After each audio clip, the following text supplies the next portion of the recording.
Hello friends, this video on surface chemistry part 21 is brought to you by examfear.com. No more fear from exam. We have seen colloids, we have seen different kind of colloids, right? Now let's see how can we prepare the colloids. We can prepare colloids either by the dispersion method. In dispersion method what we do is we break particles into smaller particles. See, the requirement is for colloids, the most critically important requirement is the colloidal particle should be of 1 to 100 or 1000 nanometer. So this is my colloidal range. Now if my original particle size of anything which we are taking is bigger than this, then you have to break it, correct? So we use dispersion method where we break the bigger particles into the colloidal particle range, right? So the large particles are broken into colloidal size particles, and then we are dispersed in dispersed medium to form colloidal solution. And we use different methods. We use electro dispersion methods, we use mechanical dispersion method, we use ultrasonic dispersion method, and we also use peptization method.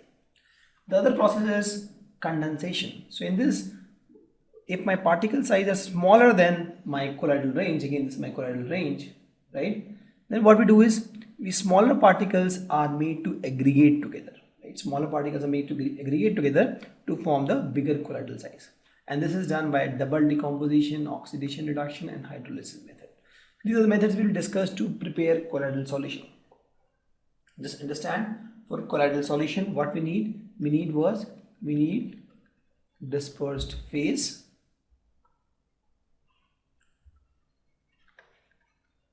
and we need dispersion medium, correct? Now there is one more requirement, that dispersed phase, the particle size has to be in this range. So it is easy to get a dispersed phase and dispersion medium, but the particle size, it's a little difficult to get. So we use all these methods. If the particle size are bigger than this range, we use dispersion methods to break into smaller particles of this size. If the particle size is smaller, we use condensation methods to again merge or aggregate these particles to form colloidal particle size, right? So let's talk about the first dispersion method, that is electro dispersion. Here we break big particles into small colloidal range. This is my colloidal particle, right? So this is generally used to prepare salts of metal, because the metal particles are bigger. Metal particles are bigger, so metal particles are broken into colloidal particle size, right? Electro dispersion method, or also called Biddig's arc method. So in this, what happens is the metal for which you have to prepare the salt are taken as two electrodes, right? The two electrodes connected by a battery, right? And they are dispersed in this dispersion medium. So the blue one is my dispersion medium.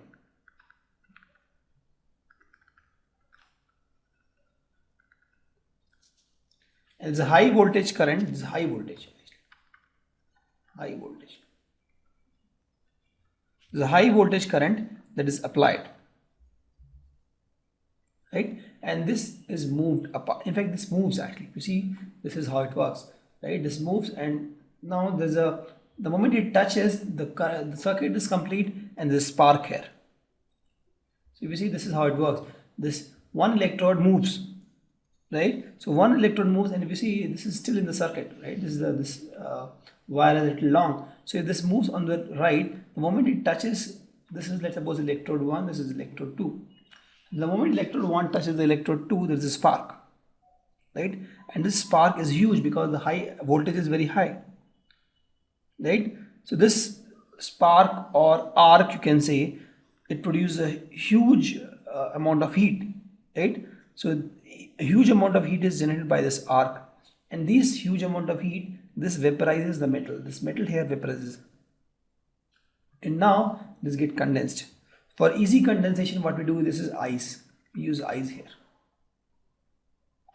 With the ice, the whole thing is cold, right? So whatever is vaporized now here, it get condensed easily, fast. And if you see, these are my colloidal particles now. These are my colloidal particles that are formed.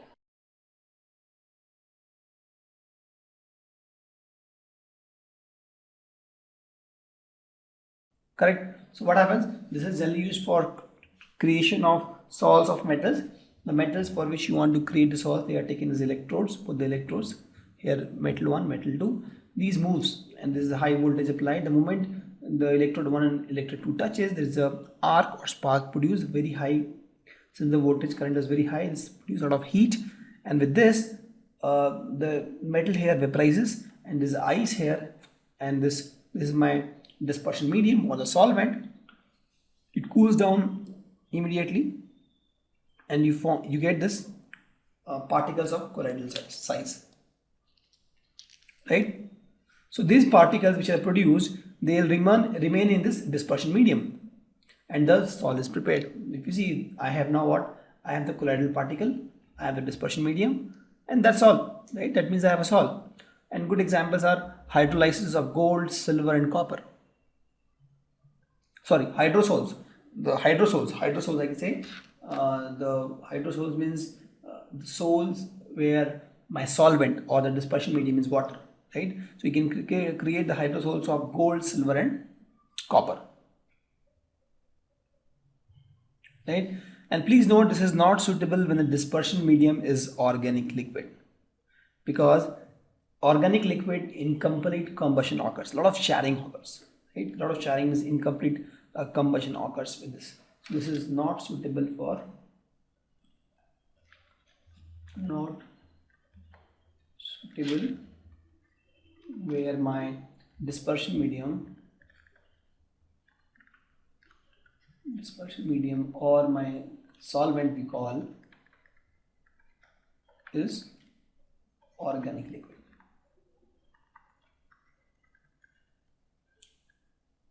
It is good when we have dispersion medium as water. I told example is my hydrosol of gold, silver, and copper. Correct.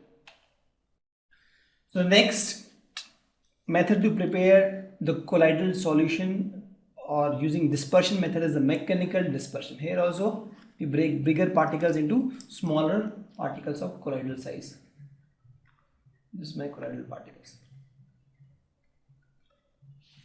Right, here first we do it. The first thing we do is substance whose sol is to be prepared is first grounded into finely as finely as possible. So I have a substance for which I have to prepare sol. It's grinded, right? So what you get is finely divided particles.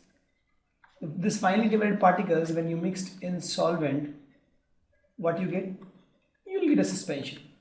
Why? Because see, with the mechanical breaking or mechanical grinding, you can't create colloidal particle. You can create bigger particles, not very big, but you can create finely divided particles, and that will be the moment you mix with solvent like water, it becomes suspension, right? Because the particle size is small, but not as small as colloidal particle. So what I'm saying is, when you do when you take a big substance, let's suppose this big substance, when you grind this, you may be getting this. This is grinded actually, right? Grinded. Now grinded particle in water, you get suspension. Correct. Now this suspension is poured into colloidal mill. This is my colloidal mill. So it has two discs. One goes in the clockwise direction and one goes in the anti-clockwise direction. This is clockwise. This is anti-clockwise.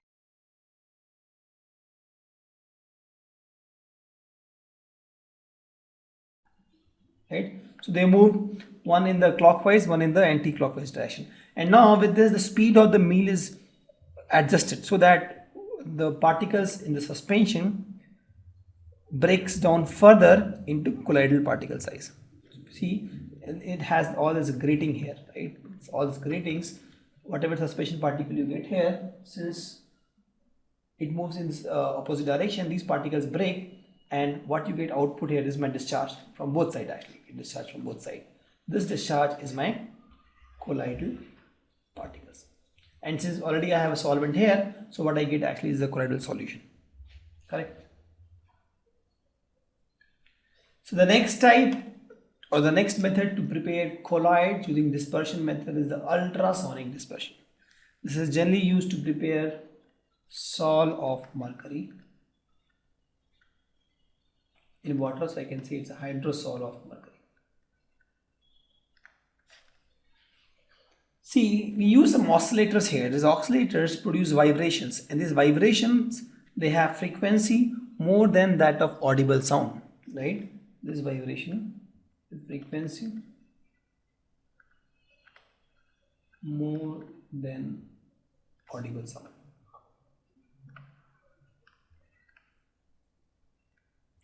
So these vibrations, these produce vibrations.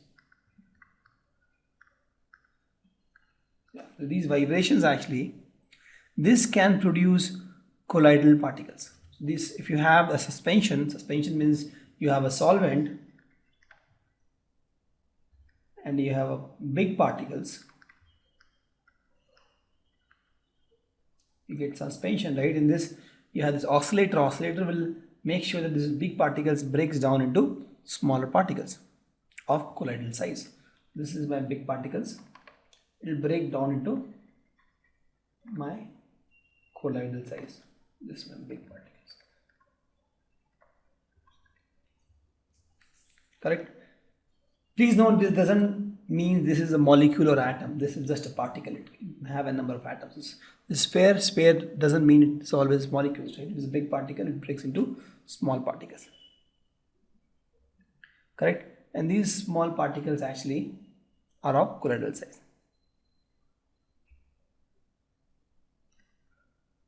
Correct? So these ultrasonic vibration produced by this generator propagates through oil, and that's why this oil is used here. Please note, this is all oil here. It propagates through this oil and it strikes the beaker. This beaker contains the mercury with water. So this vibration is transferred, this vibration actually transfers their energies to atoms of mercury, which is vaporized and dispersed in the medium as colloidal particles. This energy is transferred to, actually this is my mercury atoms, and this mercury atoms vaporize, right? They vaporize and form colloidal particles. Correct? This is ultrasonic dispersion, where the vibration with high frequency, more than audible sound, is used to actually create the colloidal particle, used generally for creating hydrosols of mercury. The next method to prepare colloidal solutions using dispersion is peptization. So in this, chemistry is involved. So you generally convert this is my bigger size precipitates, right? In a suspension, you make this as a colloidal particle, and for this you use chemistry, right? So conversion of precipitates into colloidal dispersion by chemical method is called peptization, and the chemicals used in this case, the chemical used is called peptizing agent.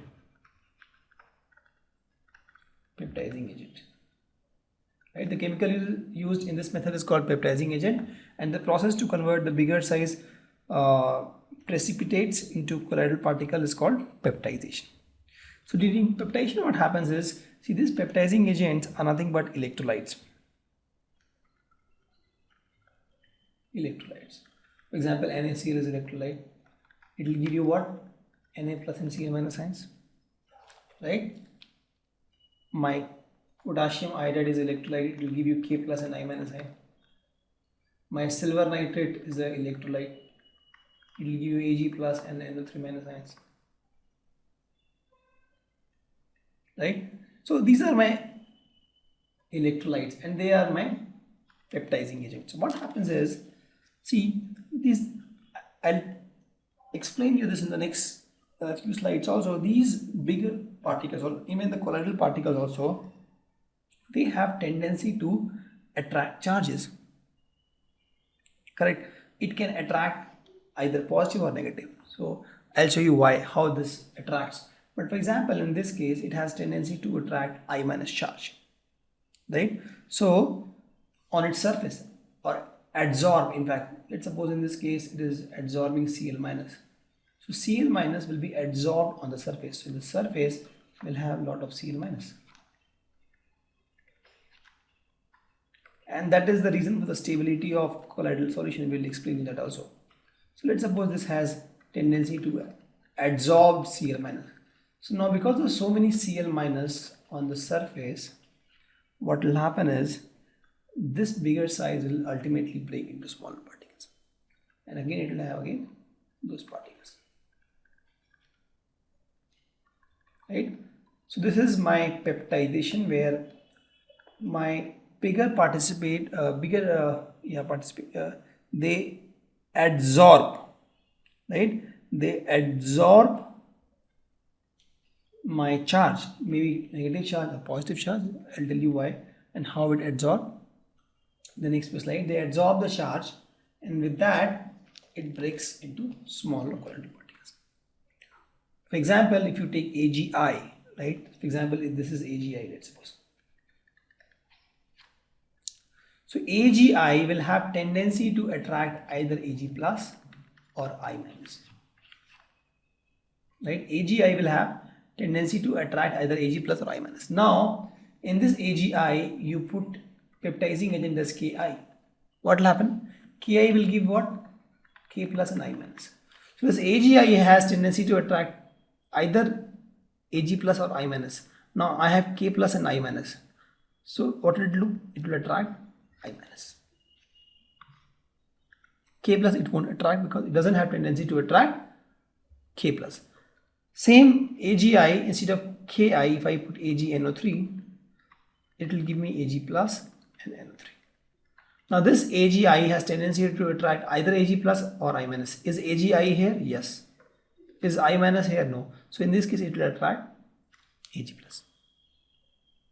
Correct? Hope you understand. See, if I have a particle here, it will try to attract,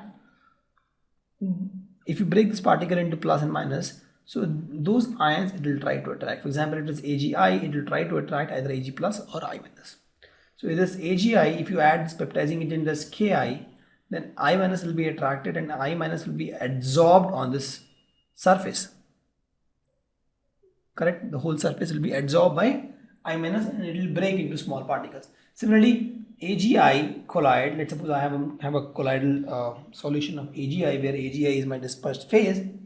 Now this silver iodide will attract, if I put silver nitrite as my peptizing agent, silver nitrite will break into silver plus ions and NO3 minus ions. This silver ions will be attracted by this silver iodide colloids and they'll break into small particles. Correct? Hope you understand. A little weird here. So whatever I'm saying is, if I have AgI, or let's suppose if I have a colloidal solution of let's take AgCl. So AgCl will either attract Ag plus and Cl minus. Correct? Now in this, if you put silver iodide as electrolyte, nothing will happen, because if you put AgI as electrolyte, in this case something will happen. Ag plus will be attracted. But let's suppose if you put NaCl as electrolyte, then Cl minus will be attracted. And let's suppose if you put NaI as electrolyte, nothing will happen, because Na will give Na plus and I minus, and Na plus and I minus, both of these will not be attracted by AgCl. So that's how it is. So once it is attracted and when the charges are adsorbed by this particular particle, it breaks into small particles. That is peptization. Now the new methods, the condensation, where you aggregate small particles to form a colloidal size. This is my colloidal size. Also for condensation we have various methods. The first is double decomposition method. So here in this method my arsenious sulfide salt is used to prepare arsenious sulfide salt. This is done by the action of hydrogen sulfide on arsenious oxide. So I have AS2O3, I have hydrogen sulfide, it will give me AS2S3 and H2. All chemical reaction actually, you see. This is my salt called double decomposition method. The next is oxidation reduction method. That means here oxidation reduction reaction is used to create these kind of colloidal particle. Right? So this is used to create colloidal dispersion or colloidal solution of sulfur by the action of nitric acid. So I have this H2S, and suppose I take SO2, I do oxidation, I get H2O and 3. This is my salt. So this kind of preparation is used using some reactions. So here if you see this oxidation reaction, right, that prepared the salt. I can take the example of reduction reaction also. I have AuCl3, I have a CHO, and I have water. There is a reduction happening here. AuCl3 has a +3 oxidation state, becomes Au.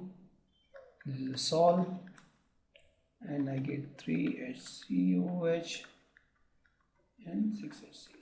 So you see, my gold got oxidized here, right?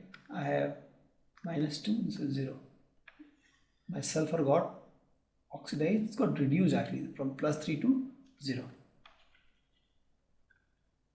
So just by reactions, here oxidation reaction, my sulfur got oxidized. This is the reduction reaction, my sulfur got reduced. So just by this reaction we also prepared salt, and this is my salt, this is my gold salt, this is my sulfur salt.